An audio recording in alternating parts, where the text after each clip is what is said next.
Hi friends, இது கிறிஸ்மஸுக்கு முன்னாடி எடுத்த வீடியோ. இதை இப்போ தான் நான் ஷேர் பண்ணுறேன். காலையில் சீக்கிரமாகவே எழுந்திரிச்சு கோலம் போட்டுட்டு அதுக்கப்புறமா தான் இன்றைக்கி சமையல் வேலையை ஸ்டார்ட் பண்ணினேன்.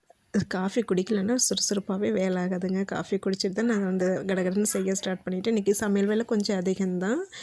முட்டைக்கோஸ் கூட்டு வைக்க போகிறேன். சாதனை இன்றைக்கி ஃப்ரைட் ரைஸ் கேட்டிருந்தேன், அவளுக்கு அது. அப்புறம் டிஃபனுக்கு அடை, அதாவது கடலப்பருப்பு, துவரம்பருப்பு, முழு பச்சை பயிரெலாம் ஊற வச்சு அடை பண்ணுறேன். இந்த முட்டைக்கோஸ் கூட்டு ஒரு கொஞ்சம் டிஃப்ரெண்ட்டாக இருக்கும். இந்த கூட்டெல்லாம் நல்லா வெந்ததுக்கப்புறமா கடைசியாக சோம்பு வறுத்துட்டு நல்லா பொடி பண்ணி சேர்க்கணுங்க. அதோட டேஸ்ட் இதோட வாசனை ரொம்ப நல்லாயிருக்கும். சமையல் வேலை மற்ற வேலைகள் எல்லாம் முடிச்சுட்டு நானும் கிளாஸ்க்கு வந்துட்டேன். மாவாகவே எடுத்துகிட்டு வந்துட்டேன். இங்கே நானே சுட்டு தரேன்னு சொல்லிட்டு, இந்த அடை கொஞ்சம் சூடாக சாப்பிட்டா தான் நல்லாயிருக்கும் இல்லைங்களா? அதனால் இங்கே எடுத்துகிட்டு சுட்டு சாப்பிட்டாச்சு. இன்றைக்கி ஸ்கூலில் கிறிஸ்மஸ் செலிப்ரேஷன் 12:30 மணிக்கெலாம் முடிஞ்சிச்சு. அவனை போய் கூட்டிகிட்டு வந்துட்டேன். திருப்பி ஒரு 2 மணிக்கிட்ட தான் வீட்டுக்கு போனேன். ஈவினிங் பார்த்திங்கன்னா சாதனப்பா கிறிஸ்மஸ் கேக் எடுத்துகிட்டு வந்திருந்தாங்க. அவங்க ஃப்ரெண்டு கொடுத்தாங்கன்னு சொல்லிட்டு டேஸ்ட் ரொம்ப நல்லா இருந்தது.